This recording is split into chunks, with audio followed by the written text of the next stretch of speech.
تفسیر القرآن کے سلسلہ میں آج ہم انشاءاللہ چوتھا پارہ شروع کریں گے۔ سورہ آل عمران جاری ہے، 3 پارے جو ہیں وہ مکمل ہو گئے اور سورہ آل عمران جو ہے وہ جاری ہے، اور چوتھا پارہ آج ہم شروع کر رہے ہیں۔ اللہ کریم جل جلالہ نے سارا کچھ اپنے بندوں کو عطا کیا ہے، تمام تر نعمتیں جو کہ ان گنت اور بے شمار ہیں، جنہیں کوئی اپنے شمار میں نہیں لا سکتا۔ ہم سارے اللہ کے محتاج ہیں، اللہ سے لینے والے ہیں۔ یہ سب کو پتہ ہے کہ اللہ سخیوں کا سخی ہے، بادشاہوں کا بادشاہ ہے، اور یہ سب کو پتہ ہے کہ اللہ کو کسی چیز کی ضرورت نہیں۔ ہم سب کو ضرورت ہے، اللہ کو نہیں ضرورت، کسی چیز کی ضرورت نہیں اللہ کو۔ اس کے باوجود اللہ کریم اعلان فرماتا ہے، من ذا الذی یقرض اللہ قرضا حسنا، من ذا الذی یقرض اللہ قرضا حسنا، کون ہے جو اللہ کو قرض حسنا دے؟ کوئی ہے جو اللہ کو قرض دے؟ اللہ تب بھی پھر بھی یہ فرما رہا ہے۔ دراصل یہ آزمائش ہے ہر اس بندے کی جس بندے پہ اللہ نے انعام کیا ہے۔ اللہ کریم آزما رہا ہے اپنے بندوں کو۔ کچھ بندوں کی فطرت میں یہ چیز شامل ہوتی ہے کہ جو چیز ان کے استعمال میں نہیں رہتی وہ اللہ کے نام پہ دے دیتے ہیں، کہ چونکہ ہمارے اب یہ استعمال میں نہیں تو اس چیز کو اللہ کے راستے میں دے دیا جائے۔ لیکن جو دیکھنے والی بات ہے، سوچنے والی بات ہے، وہ یہ کہ نبی کریم رؤوف الرحیم صلی اللہ علیہ وآلہ وسلم نے مومن کے لیے اپنے ہم مرتبہ مومن کے ساتھ جو سلوک کا درس دیا ہے نا، میں اللہ کے لیے نہیں بتانے لگا، مومن کا مومن کے ساتھ کیسا تعلق ہونا چاہیے، اس کے لیے وہ کیا سوچے۔ نبی علیہ السلام نے فرمایا کہ تم میں سے بہترین مومن وہ ہے جو وہ اپنے لیے پسند کرتا ہے وہی اپنے مسلمان بھائی کے لیے پسند کرتا ہے۔ یعنی مومن کا مومن کے لیے، مومن کا مومن کے لیے، یہ بالکل ایک سٹیٹ پہ بات ہے۔ ابھی یہ نہیں ہے کہ کوئی مومن امیر ہو تو اس کے لیے کیسا سوچنا ہے، غریب ہو تو کیسا سوچنا ہے، کوئی پیر ہے تو اس کے لیے کیسا سوچنا ہے، مرید ہے تو کیسا سوچنا ہے، یہ نہیں اسلام بتا رہا۔ نبی علیہ السلام فرماتے ہیں تم میں سے بہترین مومن وہ ہے جو اپنے لیے پسند کرتا ہے وہی اپنے مومن بھائی کے لیے پسند کرے۔ لیکن میں یہ بات آپ احباب کی تائید اور توثیق اور تصدیق کے ساتھ کہنا چاہتا ہوں کہ کیا ہم اللہ کے لیے وہ پسند کرتے ہیں جو اپنے لیے پسند کرتے ہیں؟ یقیناً نہیں۔ جواب یہی آئے گا، میرا جواب بھی یہی ہے، آپ کی طرف سے بھی جواب یہی ہوگا۔ حالانکہ ہمیں تو بتایا یہ گیا کہ تم اپنے مومن بھائی کے لیے وہ پسند کرو جو اپنے لیے پسند کرتے ہو۔ یعنی ایک بندہ مومن کی عظمت ہمیں یہ سمجھائی گئی کہ جو تمہیں پسند وہ مومن کے لیے پسند کرو۔ ہم تو اللہ کریم جل جلالہ کو عام اپنے مسلمان بھائی کے برابر بھی اللہ کو قدر کی نگاہ سے نہیں دیکھتے، اتنی قدر بھی نہیں کرتے۔ اور میں جمعہ پڑھاتا ہوں، میں کہتا ہوں میرے سے بڑا مسلمان ہی کوئی نہیں، میرے سے بڑا جناب خدا تعالیٰ سے محبت کا دعوے دار ہی کوئی نہیں، میرے سے بڑا نیک اور متقی پرہیزگار ہی کوئی نہیں۔ میں مطلب بندے کو بندہ ہی نہیں سمجھتا کہ میں اللہ سے جتنی محبت کرتا ہوں، حالانکہ یہ ٹکے کی محبت نہیں ہے میری۔ میں تو اللہ کو اتنی قدر بھی نہیں اللہ کی کرتا جتنی ایک مومن کی قدر کرنے کا مجھے حکم دیا گیا، میں تو اللہ کو اس کے برابر قدر نہیں دے رہا۔ تو رب ذوالجلال نے ہماری یہ فطرت دیکھتے ہوئے ہمیں نہیں دیا کہ ان کی فطرت میں یہ ہے، یہ تو میرے راستے میں ردی چیز دیں گے اس لیے میں نے ان کو نہیں دینا۔ اللہ نے ایسا نہیں کیا۔ آپ دیکھ لیں، بے شک امیر کو دیکھ لیں، غریب کو دیکھ لیں، شاہ کو دیکھ لیں، گدھا کو دیکھ لیں، سب آپ کو اللہ کی نعمتوں سے لدے ہوئے نظر آئیں گے۔ ہر کسی کے پاس اللہ کریم کی ان گنت اور بے شمار نعمتیں آپ کو نظر آئیں گی۔ اللہ نے ہمارے اعمال دیکھ کے ہمیں نعمتیں نہیں دیں، ہماری شکلیں دیکھ کے بھی اللہ نے ہمیں نعمتیں نہیں دیں، اللہ نے فقط اپنی رحمت کے سبب اپنے محبوب کریم علیہ السلام کے تبصر و تصدق سے ہمیں نعمتوں سے مالا مال فرمایا۔ تو اللہ کریم اب ہمیں آزما رہا ہے۔ اللہ فرماتا ہے لن تنالوا البر حتی تنفقوا مما تحبون، تم نیکی کی معراج کو نہیں پہنچ سکتے۔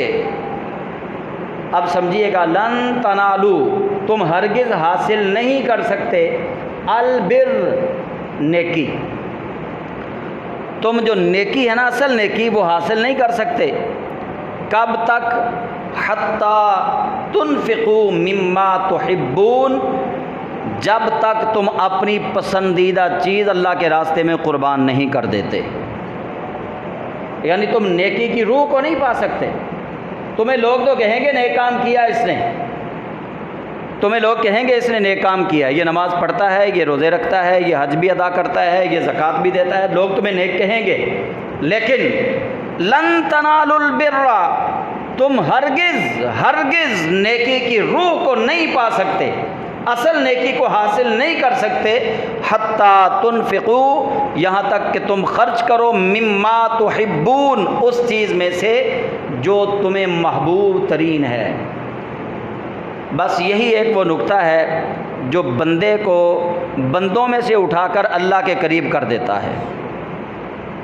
بندے تو سارے ہی اللہ کے ہیں، لیکن جو اللہ کے بندوں میں سے اللہ کے ایک بندے کو ممتاز کرنے والا نقطہ وہ یہ ہے کہ جو اپنی محبوب ترین چیز اللہ کے لیے قربان کر دے، وقف کر دے۔ میں نے یہ کئی دفعہ آپ کو سنایا وہ واقعہ، وہ حضرت خواجہ سلیمان توسوی والا، کہ آپ کے پاس بندہ آیا تھا، اس نے کہا جی مجھے کوئی نصیحت کریں، تو آپ نے فرمایا تھا کہ نصیحت تمہیں یہ ہے کہ اللہ کو اپنے جیسا سمجھا کرو، اللہ کو اپنے جیسا سمجھا کرو۔ وہ کہنے لگا بابا تیرے بارے میں پہلے میں نے بڑی باتیں سنی ہوئی ہیں، تو واقعی بڑا خراب ہے، بڑا مشرک ہے، تو نے تو واقعی مجھے شرک کی دعوت دے دی، میں اللہ کو اپنے جیسا کیسے سمجھوں، اللہ تو میرے جیسا ہے ہی نہیں۔ آپ مسکرائے، آپ نے فرمایا بس میری تمہیں یہی نصیحت ہے کہ اللہ کو اپنے جیسا سمجھا کرو۔ وہ پھر اس کا دماغ غصے سے پھٹنے لگا، اس نے کہا بابا غلط باتیں کر رہا ہے، میں تو آیا تھا تیرے پاس کہ لوگ تجھے اللہ کا ولی مانتے ہیں، میں تو آیا تھا بڑی دنیا تمہارے پاس آتی ہے، لیکن تو بڑی غلط باتیں کر رہا ہے۔ آپ نے فرمایا میں پھر تجھے یہی نصیحت کرتا ہوں کہ اللہ کو اپنے جیسا سمجھا کرو۔ وہ کہنے لگا میں نے نہیں یہاں رہنا، میں جا رہا ہوں۔ آپ نے اس کو پکڑا، فرمایا رات ہو گئی ہے، اندھیرا ہے، کہاں جاؤ گے، رات آرام کرو، صبح چلے جانا۔ خیر اس کو منایا، منت سماجت کی آپ نے، رات اس کو وہاں رکھا، صبح ناشتے میں اس کو بہترین قسم کا ناشتہ دیا، اس ناشتے کے ساتھ نیچے ایک باسی روٹی بھی رکھ دی اور رات والا سالن بھی رکھ دیا ساتھ، اور صبح کے لیے تازہ سالن اور تازہ روٹی بھی دے دی۔ اس نے وہ روٹی کھا رہا تھا تو ایک فقیر آ گیا، اس نے کہا اللہ کے نام پہ مجھے بھی کھانا چاہیے۔ اس نے وہ جو نیچے باسی روٹی پڑی تھی وہ اٹھائی اور اٹھا کے اس فقیر کو دے دی، رات والا کھانا سالن جو تھا وہ بھی دے دیا اس کو۔ فقیر چلا گیا۔ اب اس نے کھانا کھایا، کھانا کھانے کے بعد حضرت خواجہ شاہ سلیمان توسوی رحمۃ اللہ علیہ سے کہنے لگا ٹھیک ہے بابا جی ہن مینوں اجازت دو، میں جا رہا ہوں۔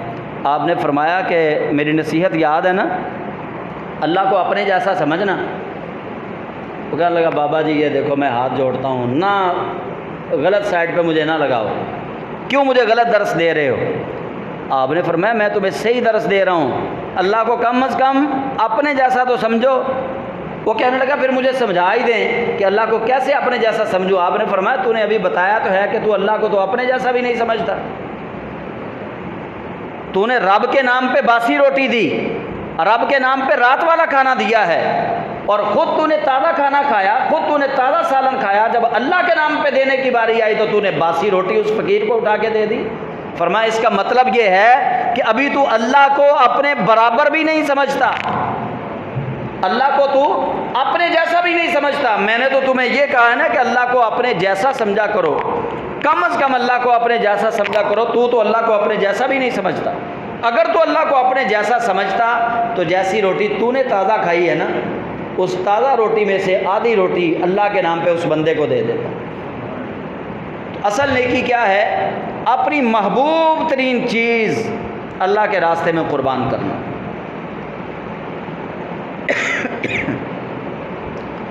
پھر آگے اللہ کیا کہتا ہے؟ اللہ فرماتا ہے وما تنفقوا، اور جو کچھ تم خرچ کرتے ہو، من شیئن، چیزوں میں سے، فإن اللہ بہ علیم، بس بے شک اللہ اس کو جانتا ہے جو کچھ تم خرچ کرتے ہو۔ اب بات وہیں پہ رہے گی مما تحبون پہ، کہ اپنی محبوب ترین چیز اللہ کے راستے میں قربان کرو۔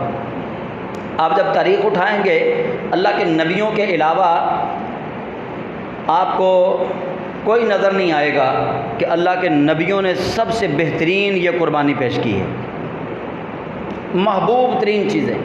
ابراہیم علیہ السلام کو آپ دیکھ لیں، بیٹا ذبح کر دیا، وہ الگ بات ہے، اللہ کریم نے بچا لیا۔ مال سارے کا سارا اللہ کے راستے میں دے دیا، وہ الگ بات ہے، رب قدوس نے فرشتوں کو بھیجا تھا۔ اپنی جان آگ کے اندر جانے کے لیے تیار ہو گئے، یعنی جان سے زیادہ تو کوئی عزیز نہیں ہوتا بندے کو۔ حضرت سیدنا عمر فاروق رضی اللہ تعالیٰ نے جب اسلام قبول کیا تو نبی علیہ السلام نے ان سے پوچھا تھا، فرمایا عمر تمہیں میرے ساتھ کتنی محبت ہے؟ تو حضرت عمر نے کہا یا رسول اللہ، اپنے بیوی بچوں سے زیادہ میں آپ سے محبت کرتا ہوں، اپنے ماں باپ سے زیادہ آپ سے محبت کرتا ہوں، اپنے مال سے زیادہ آپ سے محبت کرتا ہوں، گھر بار سے زیادہ آپ سے محبت کرتا ہوں، لیکن اپنی جان مجھے زیادہ عزیز ہے، اپنی جان مجھے زیادہ عزیز ہے آپ سے۔ تو نبی علیہ السلام نے فرمایا عمر تیرا پھر ایمان ابھی مکمل نہیں ہوا، یعنی اپنی جان اتنی پیاری ہے کہ بندہ اپنی جان سے سب سے زیادہ محبت کرتا ہے۔ تو یہ اللہ کے راستے میں قربان کرنا کتنا بڑا درجہ ہے۔ تو سیدنا ابراہیم خلیل اللہ علیہ السلام، آپ نے یہ جان بھی اللہ کے راستے میں قربان کی، آگ کے اندر جانے کے لیے تیار ہو گئے۔ حضرت جبریل بار بار کہتے ہیں، امتحان تھا، جبریل امین نے بار بار حضرت ابراہیم علیہ السلام سے کہا کہ میرے لائق کوئی ہے تو بتائیں، میرے لائق ہے تو بتائیں۔ انہوں نے کہا مجھے یہ بتاؤ کہ جہاں سے آ رہے ہو، جس رب نے تمہیں بھیجا ہے، مجھے یہ بتاؤ اس اللہ کو پتہ ہے کہ نہیں کہ ابراہیم کہاں جا رہا ہے؟ انہوں نے کہا اللہ کو تو پتہ ہے۔ انہوں نے کہا بس پھر تیرا تو کام ہی کوئی نہیں، جب اللہ کو پتہ ہے نا کہ میں اس کے لیے آگ میں جانے کے لیے تیار ہوں، پھر تیرا تو درمیان میں کام کوئی نہیں، تو اپنا کام کر، مجھے اپنا کام کرنے دے، میں یار کے لیے آگ میں جانے کے لیے تیار ہوں۔ مما تحبون، اپنی پسندیدہ چیز اللہ کے راستے میں خرچ کرنا، اللہ کے راستے میں قربان کرنا، یہ ہے البر، یہ ہے نیکی اصل۔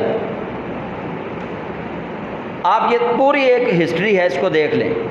حضرت سیدہ طیبہ طاہرہ مخدومہ کونین سیدہ فاطمہ الزہرا سلام اللہ تعالی علیہا، آپ گھر پر موجود تھی، دروازے پہ دستک ہوئی، پوچھا کون؟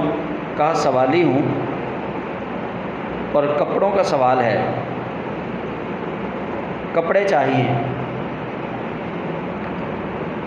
حضرت سیدہ کونین سلام اللہ تعالی علیہا، آپ نے دیکھنا شروع کیا کہ کپڑے گھر میں کون سے ہیں جو اس فقیر کو دیے جائیں، تو نظر ایک ایسے سوٹ پہ پڑی جو سیدہ طیبہ طاہرہ سیدہ خدیجۃ الکبریٰ سلام اللہ تعالی علیہا آپ نے سیدہ فاطمہ الزہرا کو عطا کیا تھا۔ وہ آیا تھا بچا ہوا، آپ کے پاس وہ تھا والدہ صاحبہ کا یادگار کے طور پہ۔ امی جی کا سوٹ آپ سمجھتے ہیں، ہم مرد ہیں، ہمارے لیے بڑا تبرک کی حیثیت رکھتا ہے، اور جو بیٹیاں ہوتی ہیں وہ تو والدہ کی نشانی کو بہت زیادہ متبرک سمجھتی ہیں، اور پھر والدہ بھی سیدہ خدیجۃ الکبریٰ سلام اللہ تعالی علیہا جیسی۔ تو وہ سوٹ جو سیدہ خدیجۃ الکبریٰ نے آپ کو تحفے کے طور پہ دیا تھا، آپ نے اس کو سنبھال کے رکھا ہوا تھا والدہ کی یادگار کے طور پہ۔ آپ نے جب کپڑے دیکھے چونکہ سب سے محبوب وہ تھا، آپ نے اس سوٹ کو اٹھایا اور ساتھ یہ آیت تلاوت کی، لن تنالوا البر حتی تنفقوا مما تحبون، اور کہا مولا تیرا فرمان ہے کہ تم نیکی کی روح کو نہیں پہنچ سکتے جب تک اپنی محبوب ترین چیز میرے راستے میں خرچ نہ کرو۔ یا اللہ اس گھر کے اندر جتنی چیزیں موجود ہیں، فاطمہ زہرا کو یہ سوٹ سب سے زیادہ محبوب تھا، وہ تیرے راستے میں دے دیا، مجھے یہی سب سے عزیز تھا، اسی کے ساتھ مجھے سب سے زیادہ محبت تھی گھر میں، تو میں نے یہ کپڑا تیرے راستے میں دے دیا ہے۔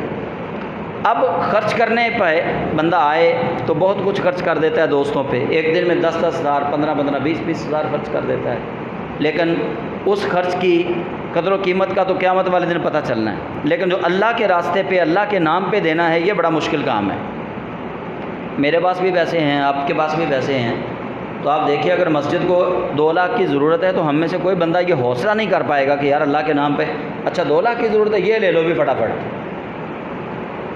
ہمیں پتہ ہے دنیا عارضی ہے، پتہ کہ ہم نے قبر میں چلے جانا ہے، یہ بھی پتہ ہے کہ جو مسجد کو پیسے دے دیے وہ قبر میں بھی کام آئیں گے، حشر میں بھی کام آئیں گے، پتہ ہمیں ہے سارا، اس کے باوجود دل گردہ اتنا نہیں ہے کہ ہم دے سکیں۔ قربان جائیں سیدنا صدیق اکبر رضی اللہ تعالیٰ عنہ کی عظمت پہ گھر کا سارا ہی مال اٹھا کے رسول اکرم صلی اللہ علیہ وسلم کے قدموں میں رکھ دیا ہے، سارا مال اٹھا کے رکھ دیا ہے۔ گویا عملی تفسیر پیش کی ہے کہ کسی کو اگر میں نے کچھ گھر میں رکھ لیا تو کوئی یہ نہ سمجھے کہ ابو بکر کو یہ چیز زیادہ محبوب تھی تو گھر رکھ لی، اس چیز کے ساتھ زیادہ پیار تھا یہ گھر رکھ لی، نہیں، جو کچھ تھا سارا کچھ اٹھا کے رسول اللہ کی بارگاہ میں پیش کر دیا اور بتا دیا کہ ابو بکر کے پاس جو کچھ بھی ہے وہ سارے کا سارا اللہ اور اس کے رسول کا ہے۔ ایسی حضرت عمر فاروق کو دیکھ لیں، سیدنا عثمان غنی رضی اللہ تعالیٰ عنہ کو دیکھ لیں، صحابہ کی یہ ان گنت اور بے مثال قربانیاں جو ہیں اس آیت کا عملی نمونہ آپ کو نظر آئیں گی۔ اور اس سے بھی آگے بڑھیے، اللہ نے یہ امتحان، یہ آیت جو ہے یہ جس طرح میرے لیے ہے، آپ سب کے لیے ہے، ویسے ہی یہ آیت رسول اللہ صلی اللہ علیہ وسلم کے لیے بھی تھی۔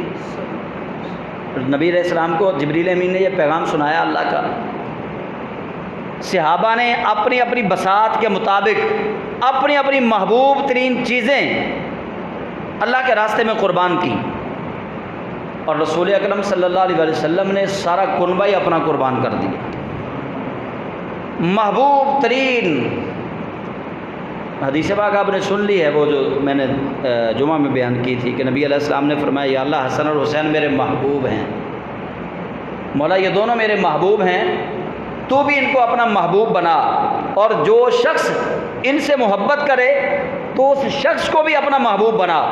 گویا اللہ کے حبیب صلی اللہ علیہ وسلم یہ بتا رہے ہیں کہ حسن اور حسین میرے محبوب ہیں، اور یہ نواسے تو بڑے محبوب ہوتے ہیں، نواسوں سے بڑا ایک گہرا تعلق ہوتا ہے نانا جی کا، لیکن نبی کریم صلی اللہ علیہ وسلم نے فقط نواسوں تک محدود نہیں رکھا۔ اللہ کے حبیب علیہ السلام نے حضرت اسامہ بن زید سے کہا کہ اسامہ یہ میرے بیٹے ہیں، میری بیٹی کے بیٹے ہیں۔ آپ نے ان کو اپنے بیٹے کہا، اپنی نسل کا وارث کہا، فرمایا میری نسل ان سے چلے گی۔ تو ان نواسوں کو رسول اکرم صلی اللہ علیہ وسلم نے اللہ کے راستے میں قربان کیا۔ اب کیسے قربان کیا وہ سمجھ لیجئے۔ بظاہر ہمیں نظر یہ آتا ہے کہ قربان تب کیا جاتا ہے جب بندہ بازو سے پکڑ کے کسی کو اللہ کے راستے میں لے جائے، بظاہر یہ ہمیں نظر آتا ہے، لیکن جب آپ اس کی تہ کی طرف جائیں گے، حقیقت کی طرف جائیں گے، تو یہ حقیقت کھلے گی کہ نبی کریم صلی اللہ علیہ وآلہ وسلم کو امام حسین رضی اللہ تعالیٰ عنہ آپ کی ولادت کے ساتھ ہی آپ کی شہادت کی خبر کا ملنا، اور پھر رسول اللہ کا آپ کی شہادت کے ٹلنے کا اللہ سے مانگنا کہ یا اللہ ان کی شہادت کو ٹال دے، نبی علیہ السلام نے نہیں مانگے۔ رسول اکرم نے ان کی شہادت کے ٹلنے کا اللہ سے کوئی سوال نہیں کیا کہ یا اللہ ان کی شہادت کو ٹال دے۔ حالانکہ میں آپ کو اگر اس پہ صرف 1 گھنٹہ پورا بولوں تو بھی کم ہے کہ نبی کریم صلی اللہ علیہ وسلم جو بھی اللہ سے دعا مانگتے اللہ قبول فرماتا، بلکہ جو آپ کے ذہن مقدس میں خیال ہوتا اللہ اس خیال کو بھی پورا فرما دیتا۔ گویا امام حسین علیہ السلام اور امام حسن مجتبیٰ علیہ السلام آپ دونوں کی شہادت کی خبر ملنا اور پھر رسول اللہ کا اللہ سے یہ دعا نہ کرنا کہ مولا ان کو بچا لے، آپ نے کوئی دعا نہیں کی۔ آپ دیکھ لیں، احادیث کی کتابیں اٹھا لیں، نبی کریم علیہ السلام نے کوئی دعا نہیں مانگی کہ یا اللہ ان کو بچا لے۔ استقامت کی دعا مانگی ہے، ثابت قدم رہنے کی دعا مانگی ہے۔ گویا اللہ کے حبیب صلی اللہ علیہ وسلم راضی برضا تھے کہ مالک جیسے تو راضی ہے ویسے ہم راضی ہیں۔ جب نیکی یہ ہے کہ اپنی محبوب ترین چیز تیرے راستے میں پیش کرنی ہے تو میں نے اپنے محبوب نواسے تیری راستے میں پیش کر دیے۔ تو وہ دیکھ لیں آپ سارے، اگر آپ اس کو سیدہ فاطمہ زہرا کی سخاوت کہیں گے تو بھی، اگر آپ اس کو مولا علی کی سخاوت کہیں گے تو بھی، کہ کسی نے اللہ سے یہ سوال نہیں کیا کہ مولا ان کو بچا لے، یا اللہ ان کو بچا لے، یا اللہ ان کو بچا۔ اب آپ اپنے اوپر لے کے آ رہے ہیں، ہم بھی مسلمان ہیں وہ بھی مسلمان تھے، ہمیں پتہ چل جائے کہ بچے کو پولیس پکڑنے کے لیے آنے والی ہے، ہم اس پولیس کے آنے سے پہلے ہزار طرح کے جتن کریں گے، ہزار طرح کے ہیلے اور حربے کریں گے، لیکن وہاں ایسا کچھ نہیں کہا جا رہا، وہاں اللہ سے استقامت کی دعا مانگی جا رہی ہے۔ تو اصل نیکی کیا ہے؟ محبوب ترین چیز اللہ کے راستے میں قربان کرنا۔ اب محبوب ترین چیزوں میں سے علم بھی ہے، علم کو اللہ کے راستے میں خرچ کرنا، عمل کو اللہ کے راستے میں خرچ کرنا، مال کو اللہ کے راستے میں خرچ کرنا، اولاد کو اللہ کے راستے میں خرچ کرنا، عزت کو اللہ کے راستے میں خرچ کرنا، یہ ساری چیزیں۔ عزت کیسے اللہ کے راستے میں خرچ ہوگی؟ وہ جیسے آپ ایک بات سنائی تھی کہ یہاں ایک کالونی جب بنی تو ایک بزرگوں نے آپ کو بات کہی کہ جب اللہ ہمیں بے عزت کر کے اگر اللہ ہم سے راضی ہے تو ہم نے ایسی عزت کو کیا کرنا ہے؟ تو ہم نے ایسی عزت کو کیا کرنا ہے؟ اگر اللہ ہماری بے عزتی میں راضی ہے کہ لوگ ہمیں بے عزت کریں اور لوگوں کی بے عزتی کرنے پہ اللہ ہم سے راضی ہو جائے تو ہم ایسی عزت کو کیا کریں گے؟ ایسی عزت ہمیں نہیں چاہیے کہ جو اللہ کو ناراض کرے، ہاں ایسی عزت کہ لوگ ہمیں ذلیل کر دیں لیکن اللہ ہم سے راضی ہو جائے، تو ایسی عزت کو قربان کر کے اگر اللہ کی رضا ملتی ہے تو پھر یہ وہ تفسیر ہے لن تنالوا البر حتی تنفقوا مما تحبون۔ پروٹوکول کس کو نہیں چاہیے؟ مجھے چاہیے، آپ سب کو چاہیے۔ اگر میں آپ کو عزت نہیں دوں گا آپ کبھی مجھے عزت نہیں دیں گے، آپ مجھے عزت نہیں دیں گے، میں آپ کو عزت نہیں دوں گا۔ ہر بندہ عزت کے لیے ایک دوسرے کے ساتھ میل ملاپ رکھتا ہے، لیکن جب کبھی اللہ کے نام پہ عزت قربان کرنے کی باری آئے تو پھر خانہ کعبہ میں سجدہ ریز حضور رحمت للعالمین کی ذات دیکھ لینا کہ آپ سجدہ میں ہیں تو کفار و مشرکین کیسے حضور سید عالم صلی اللہ علیہ وسلم کو اذیتیں پہنچا رہے ہیں۔ آپ مکہ کی گلیوں میں ہیں، کیسے آپ کا نام بگاڑ رہے ہیں، کیسے آپ صلی اللہ علیہ وسلم کو پتھر مار رہے ہیں، کیسے آپ کے راستے میں کانٹے بچھا رہے ہیں۔ تو یہ ساری چیزیں دیکھنے کے بعد ایک ہی آواز آتی ہے کہ لن تنالوا البر حتی تنفقوا مما تحبون، کہ اصل نیکی یہ ہے کہ تم اپنی محبوب ترین چیز اللہ کے راستے میں قربان کر دو۔ تو یہ رسول اکرم کے علاوہ البر یعنی نیکی کی جو اصل ہے، جو روح ہے، وہ کس نے حاصل کی؟ اس کائنات میں وہ ایک ہی ہستی ہے، وہ رسول اللہ صلی اللہ علیہ وسلم کی ہستی ہے کہ جنہوں نے نیکی کا اصل مقصد پورا کر دیا، جو اصل نیکی کو حاصل کر سکے۔ باقی تو پوری کائنات کو حضور کی نیکیوں کا صدقہ مل رہا ہے۔ پھر ان میں سے جب آپ دیکھیں گے محبوب ترین چیزوں میں تو سب سے محبوب پھر آئیں گی دو۔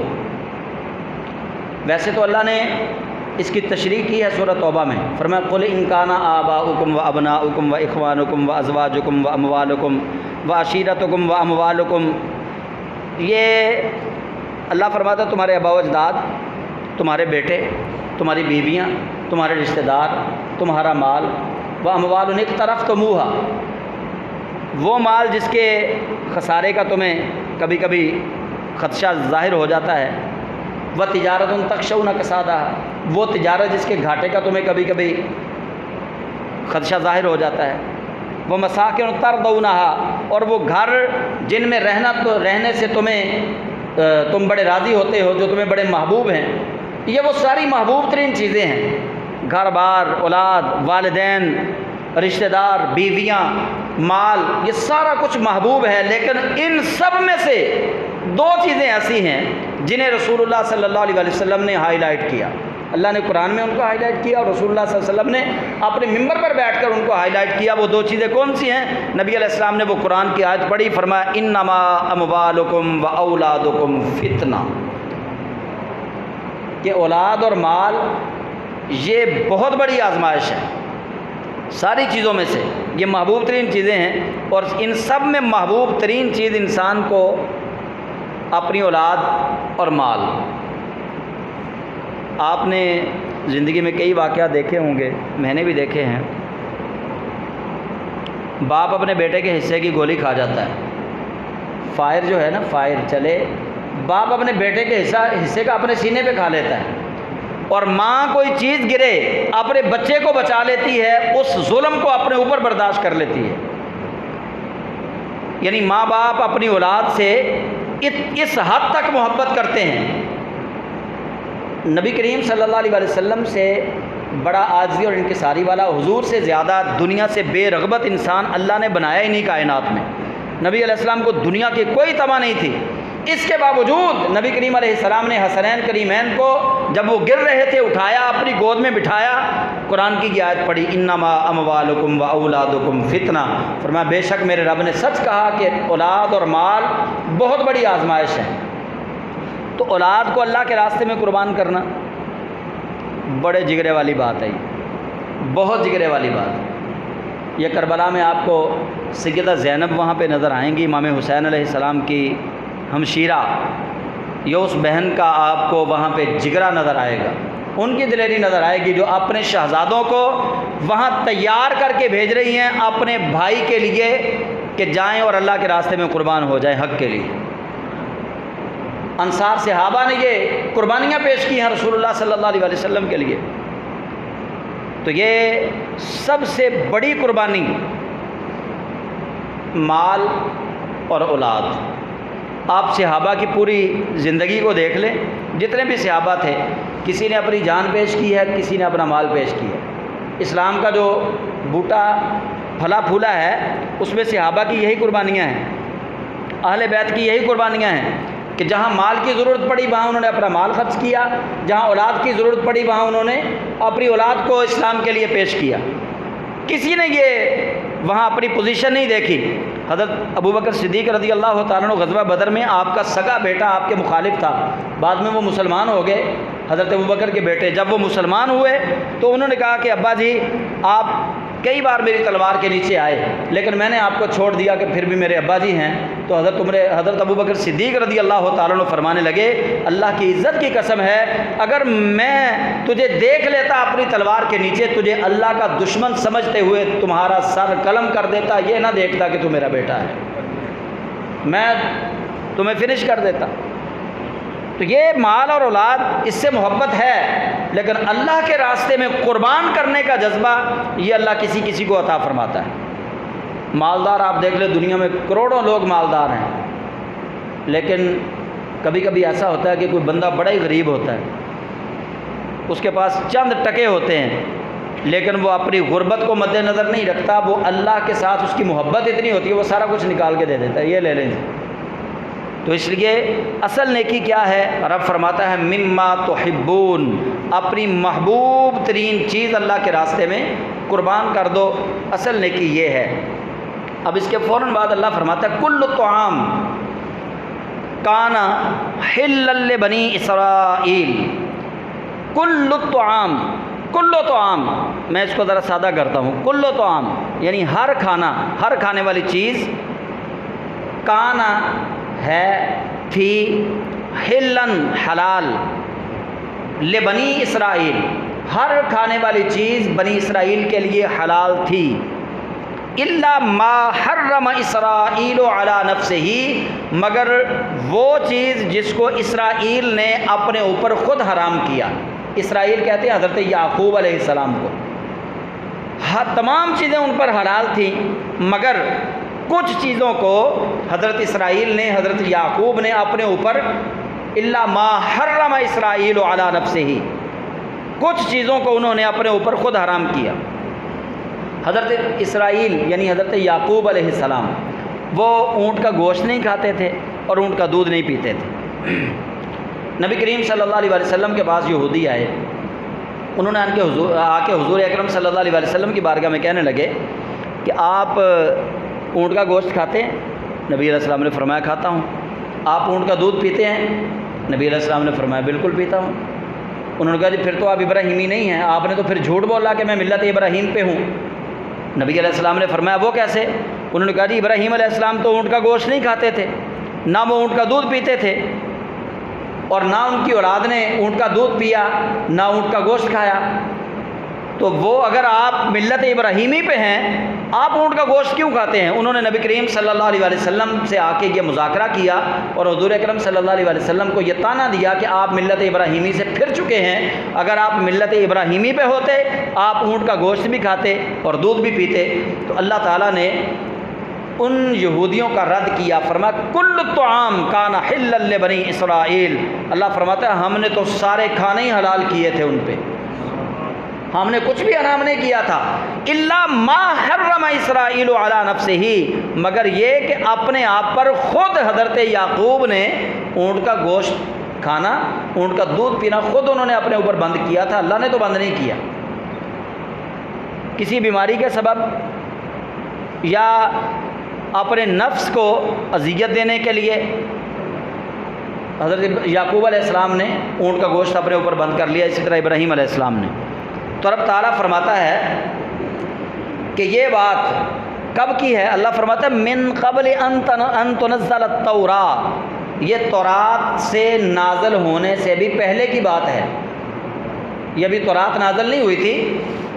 اللہ یہ جواب دے رہا ہے نبی پاک کے سامنے جو یہودی آئے تھے نا، انہیں جواب دیا جا رہا ہے کہ تم کہتے ہو کہ ابراہیم اونٹ کا گوشت نہیں کھاتے تھے، یعقوب علیہ السلام اونٹ کا گوشت نہیں کھاتے تھے، اونٹ کا دودھ نہیں پیتے تھے، اور آپ فرماتے ہیں ہم نے تو سارے کھانے ہی حلال بنائے تھے، سارے طعام ہی حلال بنائے تھے، مگر یہ کہ یعقوب نے اپنے اوپر کچھ کھانوں کو خود سے حرام کیا تھا۔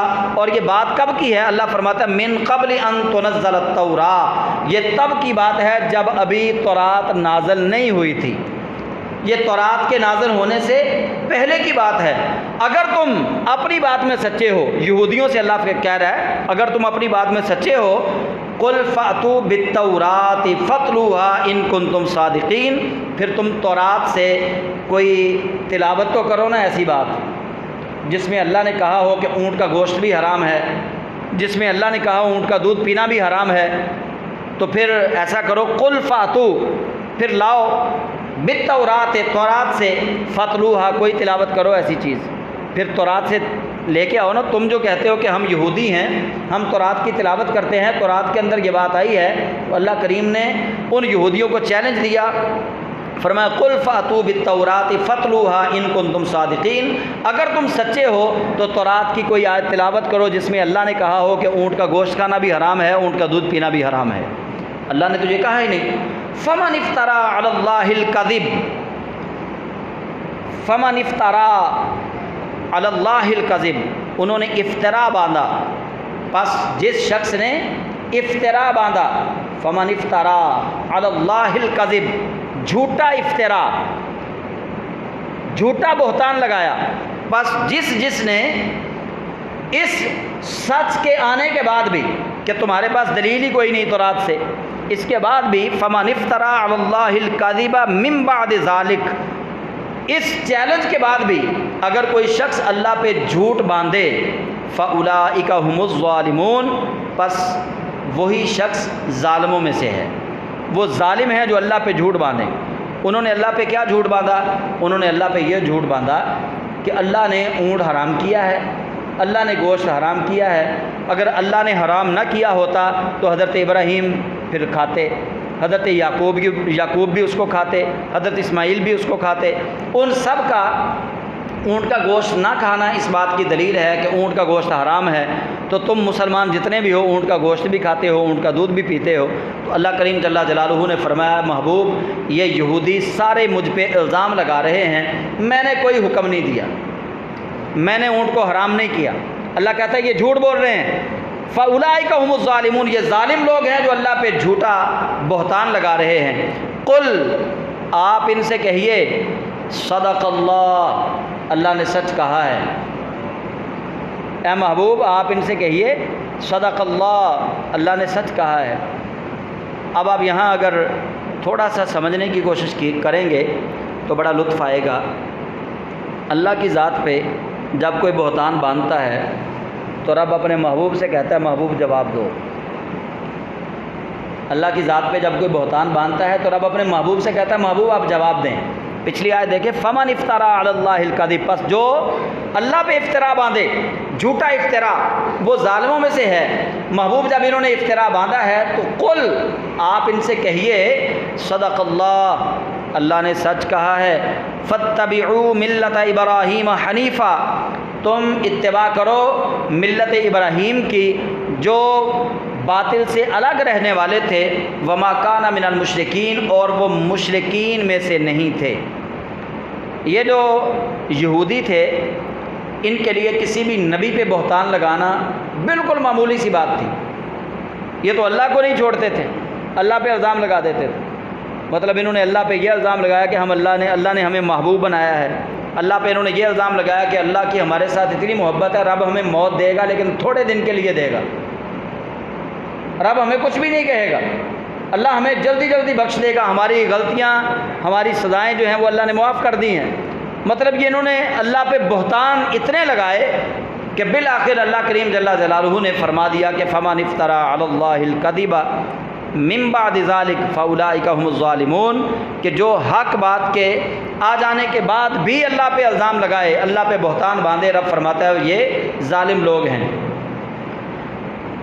اب اگلی آیت میں اللہ کریم جل جلالہ دنیا میں اپنے پہلے گھر کا اعلان کر رہا ہے کہ دنیا کے اندر اللہ کا پہلا گھر کون سا ہے۔ رب فرماتا ہے ان اول بیت وضع للناس للذی ببکہ مبارکا وہدی للعالمین، بے شک پہلا گھر جو لوگوں کے لیے عبادت کے طور پہ بنایا گیا، عبادت کرنے کے لیے بنایا گیا، وہ مکہ میں ہے۔ ببکہ، بکہ جو ہے یہ بھی مکہ کو کہا گیا ہے یہاں پہ، وہ مکہ میں ہے۔ مبارکن، وہ گھر برکت دینے والا ہے، وہدن، اور وہ ہدایت دینے والا ہے، للعالمین، سارے عالم کو۔ اب جو اللہ نے گھر بنایا ہے پہلا گھر وہ کون سا ہے؟ خانہ کعبہ۔ یہودی کہتے ہیں کہ سب سے پہلے بیت المقدس بنایا گیا، نہیں، سب سے پہلے خانہ کعبہ بنایا گیا، بیت المقدس بعد میں بنایا گیا۔ اس کے اندر مختلف روایات ہیں لیکن حقیقت یہ ہے، اور جمہور علماء کا، محدثین کا، مفسرین کا اسی بات پر اتفاق ہے کہ سب سے پہلے خانہ کعبہ کو تعمیر کیا گیا، اور خانہ کعبہ کو حضرت آدم علیہ السلام نے تعمیر کیا سب سے پہلے۔ اور پھر اللہ تعالیٰ نے خانہ کعبہ کو، جب حضرت نوح علیہ السلام کی قوم پہ سیلاب آیا، عذاب آیا پانی کا، تو رب ذوالجلال نے خانہ کعبہ کو اٹھا لیا تھا، خانہ کعبہ کی جو بنیادیں تھیں ان کو چھپا دیا تھا۔ پھر جب حضرت ابراہیم خلیل اللہ علیہ السلام نے تعمیر کیا ہے تو تب رب ذوالجلال نے حضرت جبریل امین کو بھیج کر خانہ کعبہ کی بنیادیں جو ہیں وہ حضرت ابراہیم علیہ السلام کو دکھائیں، پھر انہی بنیادوں پہ خانہ کعبہ کو دوبارہ حضرت ابراہیم اور سیدنا اسماعیل علیہ السلام نے تعمیر کیا ہے۔ تو یہ سب سے پہلا گھر جو ہے وہ خانہ کعبہ ہے، جس کے بارے میں علامہ اقبال رحمۃ اللہ علیہ نے بھی کہا کہ دنیا کے بت قدوں میں پہلا وہ گھر خدا کا، ہم اس کے پاسباں ہیں وہ پاسباں ہمارا۔ کہ دنیا کے بت قدوں میں پہلا وہ گھر خدا کا، کہ یہ بت قدا کے طور پہ اس کی پہچان تھی۔ خانہ کعبہ کے اندر 360 بت رکھے ہوئے تھے کفار و مشرکین نے، اور وہ ان بتوں کی پوجا کرتے تھے، ان کے سامنے جھکتے تھے۔ تو اقبال رحمۃ اللہ علیہ کہتے ہیں کہ یہ کیسی شان ہے خانہ کعبہ کی کہ دنیا کے بت قدوں میں پہلا وہ گھر خدا کا، کہ بت قدوں میں بھی وہ اللہ کا پہلا گھر تھا، بت رکھے ہوئے تھے پھر بھی وہ اللہ کا گھر تھا۔ ہاں جی، اور وہ ہماری حفاظت کر رہا ہے، ہم اس کی حفاظت کر رہے ہیں۔ تو یہ خانہ کعبہ جو ہے جس کو ہم دیکھتے ہیں کہ ایک کمرہ وہاں پہ بنا ہوا ہے، اب اس کی شان سن لیں اور پھر نبی کریم صلی اللہ علیہ وسلم کی شان کا اندازہ آپ کو خود بخود ہو جائے گا۔ رب فرماتا ہے ان اول بیت، بے شک پہلا گھر، وضع، جس کو بنایا گیا، للناس، لوگوں کے لیے کہ لوگ اس میں عبادت کریں، وہ مکہ میں ہے۔ اس کے اندر اللہ نے فرمایا کہ 2 صفات میں نے رکھی ہیں، وہ مبارک بھی ہے، وہ ہدن بھی ہے، یعنی وہ برکتیں دینے والا بھی ہے، وہ ہدایت دینے والا بھی ہے۔ ایک کمرہ نما گھر جس کو اللہ اپنا گھر قرار دے رہا ہے، ایک کمرہ ہے خانہ کعبہ، بس اللہ کہہ رہا ہے یہ میرا گھر ہے۔ اب اس کمرے کو اللہ نے اپنا گھر کہا تو جیسے ہی اس کمرے کی نسبت اللہ کے ساتھ جڑی، اللہ فرماتا ہے اس کے اندر برکتیں ہی برکتیں ہیں۔ مبارکن، یہ برکتوں کا گھر ہے، وہدن، یہ ہدایت کا گھر ہے، للعالمین، عالمین کو ہدایت دینے والا ہے۔ اب بات بڑی واضح اور سمجھ میں آ رہی ہے کہ اللہ کریم جل جلالہ کسی کمرے کو اگر اپنی طرف منسوب کر لے اور رب کہے کہ یہ گھر جو ہے یہ میرا گھر ہے، اللہ اس کمرے کو، اس حجرے کو اپنا گھر قرار دے دے تو وہ برکتیں لوگوں کو عطا فرماتا ہے، وہ لوگوں کو ہدایت بھی عطا فرماتا ہے۔ تو جس کو اللہ اپنا محبوب بنا لے، جس کو اللہ کہے کہ محمد میرے محبوب ہیں، اور رب نے جن کے لیے یہ کہا کہ لولاک لما خلقت اظہرت الربوبیۃ، اے محبوب اگر میں آپ کو نہ بناتا تو اپنے رب ہونے کا اعلان نہ کرتا، جنہیں اللہ نے مقام محبوبیت میں فائز کیا ہے، اللہ کو ان سے کتنی محبت ہے، اور اللہ کریم ان کے وجود کے ذریعے کائنات کو کتنی برکتیں عطا فرما رہا ہے۔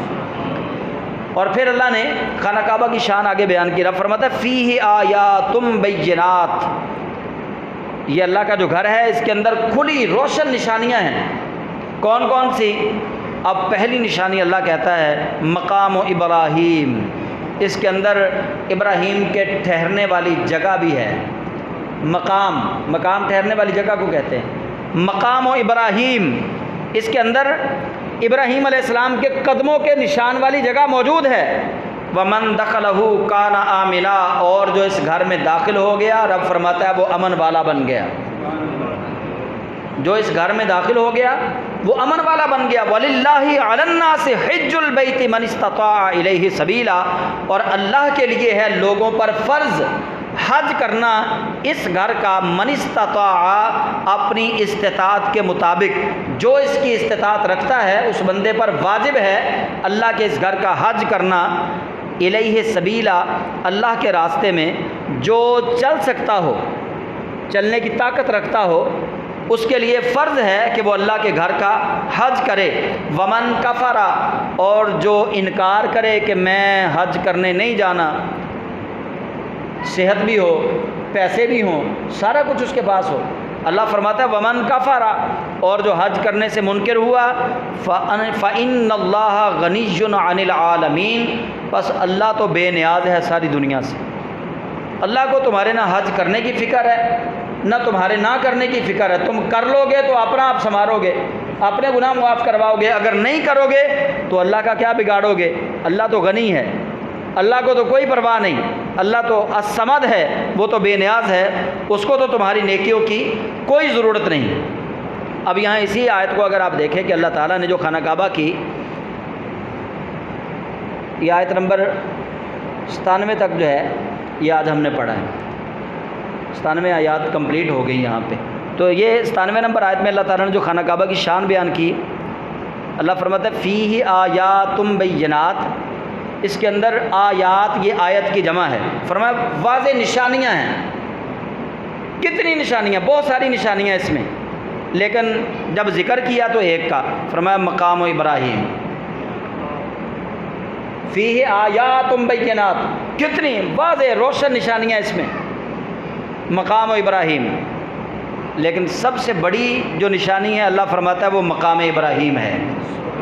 اب مقام ابراہیم کیا ہے وہ آپ سارے جانتے ہیں کہ حضرت ابراہیم علیہ السلام نے جس پتھر پہ کھڑے ہو کے خانہ کعبہ کی تعمیر کی تھی، اس پتھر نے جناب ابراہیم علیہ السلام کے مبارک قدموں کا بوسہ لیا تھا اور آپ کے قدموں کی تصویر کو اپنے اندر جذب کیا تھا۔ تو وہ تصویر جو ہے آپ کے مبارک قدموں کی آج بھی وہاں موجود ہے۔ تو اللہ کریم فرماتا ہے یہ میری سب سے بڑی نشانیاں جو ہیں نا ان میں سے ایک نشانی یہ ہے، نشانی اللہ کی قدم ابراہیم کے، قدم ابراہیم علیہ السلام کے، نشانی اللہ کی، یہ بہت بڑی بات ہے۔ اللہ فرماتا ہے فیہ آیات بینات، اس گھر میں بڑی نشانیاں ہیں میری۔ مقام ابراہیم، سب سے بڑی میری نشانی یہ ہے کہ ابراہیم کے قدم پتھر پہ لگے ہوئے ہیں، یعنی اللہ کے ہونے کی نشانی، نبی کے قدموں کا نشان ہونا، یہ اللہ کے ہونے کی نشانی ہے۔ یہ اللہ کے ہونے کی نشانی کیسے ہوئی؟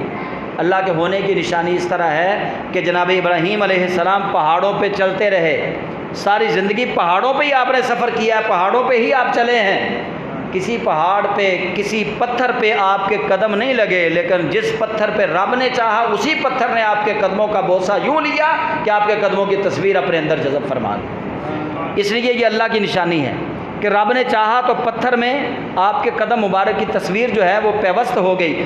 اور جب حضرت عمر فاروق بیٹھے تھے، صحابہ نے یہ شان سنی نا خانہ کعبہ کے اندر مقام ابراہیم کی، تو حضرت عمر فاروق رضی اللہ تعالیٰ عنہ انہوں نے مشورہ دیا کہ یا رسول اللہ، کتنی بڑی یہ نشانی ہے اللہ تعالیٰ کی مقام ابراہیم، کہ ایک پتھر پہ ابراہیم علیہ السلام کے قدموں کے نشان بنے ہوئے ہیں۔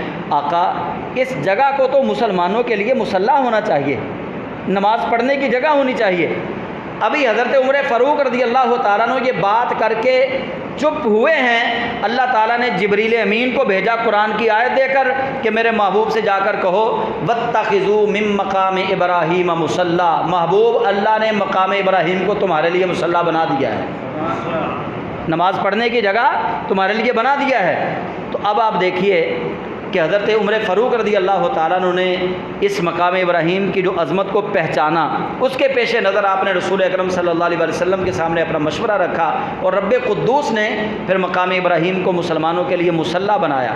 تو یہ خانہ کعبہ جو ہے اس کی عظمت بیان کرنے کا دراصل مقصد اللہ کا یہ ہے کہ لوگ دیکھے خانہ کعبہ کو، پہچانے مجھے، دیکھے ابراہیم کے قدموں کو لیکن پہچانے مجھے، لوگوں کو سمجھ یہ آئے کہ برکتیں خانہ کعبہ سے مل رہی ہیں، ہدایت خانہ کعبہ دے رہا ہے، لیکن حقیقت میں خانہ کعبہ برکتیں نہیں دے رہا، حقیقت میں برکتیں اللہ وحدہ لا شریک عطا فرما رہا ہے۔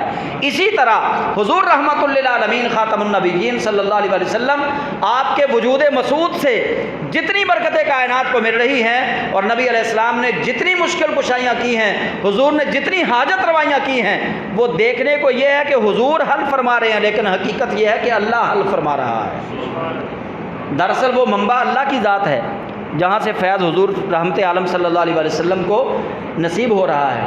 تو اللہ تعالیٰ نے اپنے گھر کی عزت اور عظمت جو ہے وہ اس آیت میں بیان فرمائی ہے۔ انشاءاللہ اس سے اگلا مضمون جو ہے وہ اگلے جمعۃ المبارک کو پیش کیا جائے گا۔